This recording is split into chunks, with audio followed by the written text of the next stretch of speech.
Seriously, if anyone's school life was like Ogre's one, I think you'd be into a hell of a fucking ride the whole year.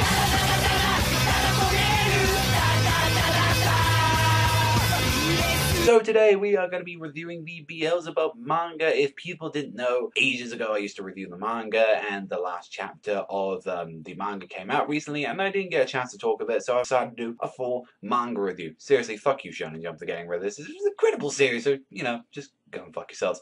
And anyway, this is going to be my review on the manga. No, I'll talk a little bit about the anime, but this is going to be like how I feel about the manga. Anyway, this is about one of the strongest delinquent, Oga Tatsumi, and he is a first year in Isayama High School, and this is literally a school of delinquents. The whole school is literally trashed and full of people literally ready to punch you and stab you just for some money. Found a dude sleeping in a river, and he opens up his body and reveals a baby boy in there, and alongside with also this demon maid known as Hilda. This baby is actually the son of the Demon King, and Oga has been chosen to raise this boy alongside the demon maid Hilda. So pretty much he has to raise this baby boy named as Beelzebub. How it pretty much goes throughout the whole series is Oga, the star of it, is like pretty much trying to get rid of this baby. He's like literally going to the strongest people on Isayama saying, "Hey, you want this baby? There you fucking go.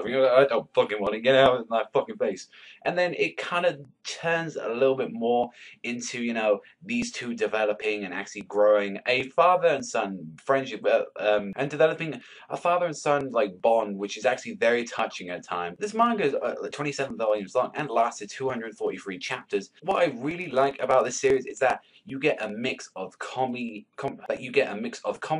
and action, and this is really shown from the start of Beelzebub. It is pretty much comedy fighting, as you see, like, oh, he's just gonna one punch knock this guy out, he's gonna do that, and it starts off really changing more into a fighting series when you're shown with the Tojo arc, which was really a good way of showing the bonding between Baby Bill and Oga. And throughout the main characters, we have Oga Tatsumi, the badass of the group. Pretty much, he's pretty dumb, he's pretty typical of the main guy. He just loves beating the shit out of people, and he literally just doesn't have that much enjoyable time with Baby Bill, although it does change throughout the series. We have Hildegard, the badass demon maid, which, oh my god, there's been so many great moments in the manga. I absolutely loved her. We got Furichi as well, like Oga's like best friend, and also as well, he's kind of like the punching bag of the series. He always gets shitted on, although he has one incredible moment in the series. And then we do have a lot of other supporting characters, like we do have the four strongest in Isayama. We have Himikawa, Kanzaki, Koneda, and Tojo, the freaking man, and all of them had their really good moments to it. And I felt like the show, what really shined about it was definitely all the characters that had, like, you had like all of them had something special about them, all of them had something unique to bring to the series, and I really liked that each of them got their own time to shine, especially, you know, during for a while it got more supernatural during the Behemoth arc, which it did have a lot of comedy some parts, but then it did get super serious, especially with the Jabberwock fight and also the Super Milk Time. And pretty much after the anime meant the manga went into a very poor, bad pace sort of arcs with just a lot of comedy, and then it went on for too long, and it's not as impressive. The thing is with Beelzebub is like it really does focus a little bit too much comedy. It's not the funniest comedy in the world, but it is enough to give you a chuckle and a giggle every now and then. And then as well, the fights, it's like it doesn't do either to excelling well, although there are some times where it does really great, because after you get rid of all that bad comedy, if you're gonna read the manga, like, try and get yourself through those first few comedy slides after the end of the anime, and then you have to read the Furichi arc. Oh my god, is this thing fucking incredible. It's a very short tale, and it shows, you know, pretty much how Furichi and Oga met, and I really like this part of the manga, especially because finding out the origins of these friends and what led up to these two trying to settle their differences, and it just had a lot of emotions, and I think this is probably the best part of the manga. But then we had the last arc. Oh my god, this shit was fucking amazing. Without spoiling too much about the series, about how it ends and all that,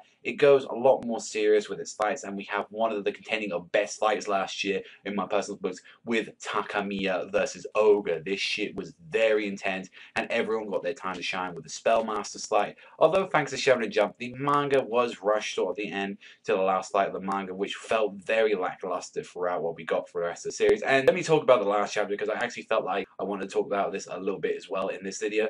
The last chapter itself was very heartwarming, and it was sad to see it go, and I actually was reading this and I was getting emotional at this time, and it's like, I've been reading this for a lot of years, and it got emotional to me. And overall, what would I give this manga, and would I recommend it to people? Well, if you like shows like Gintama, and you like sort of comedy fighters, and one that you can just put on, not take too seriously, then I would give this a check. Like, I really would. And I'd say I give this manga about a 7. It is very good. I probably recommend you watch the anime first, as it does about over 150 chapters of content for the anime in only 60 episodes, and it's a very good anime. It's very enjoyable. I would recommend it.